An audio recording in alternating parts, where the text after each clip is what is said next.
پھر گمبھیر صورتحال کی طرف جائیں گے.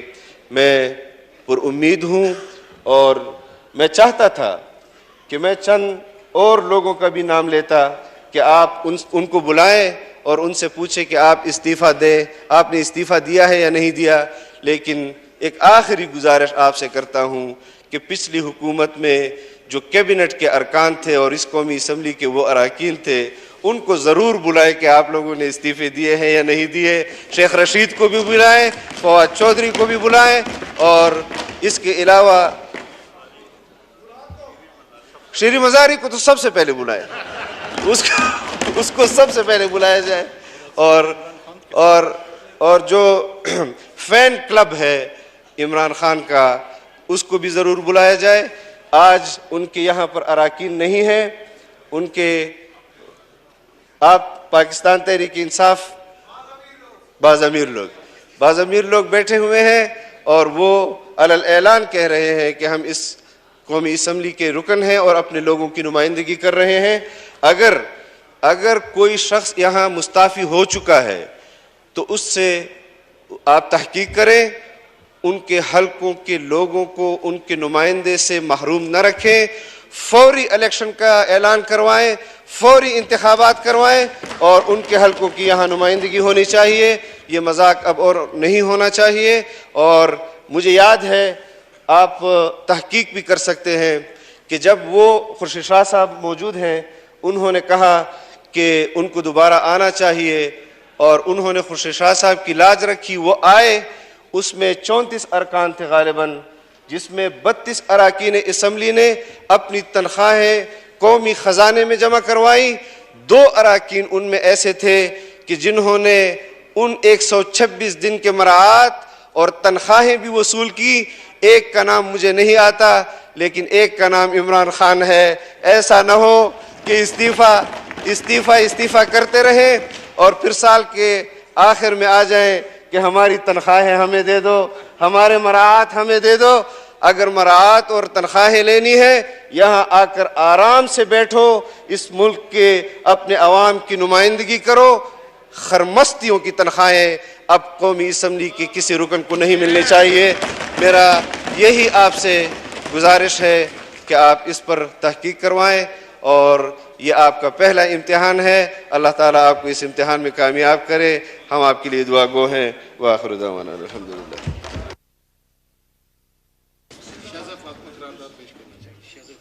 شذا فاطمہ صاحبہ قرارداد پیش کریں گی.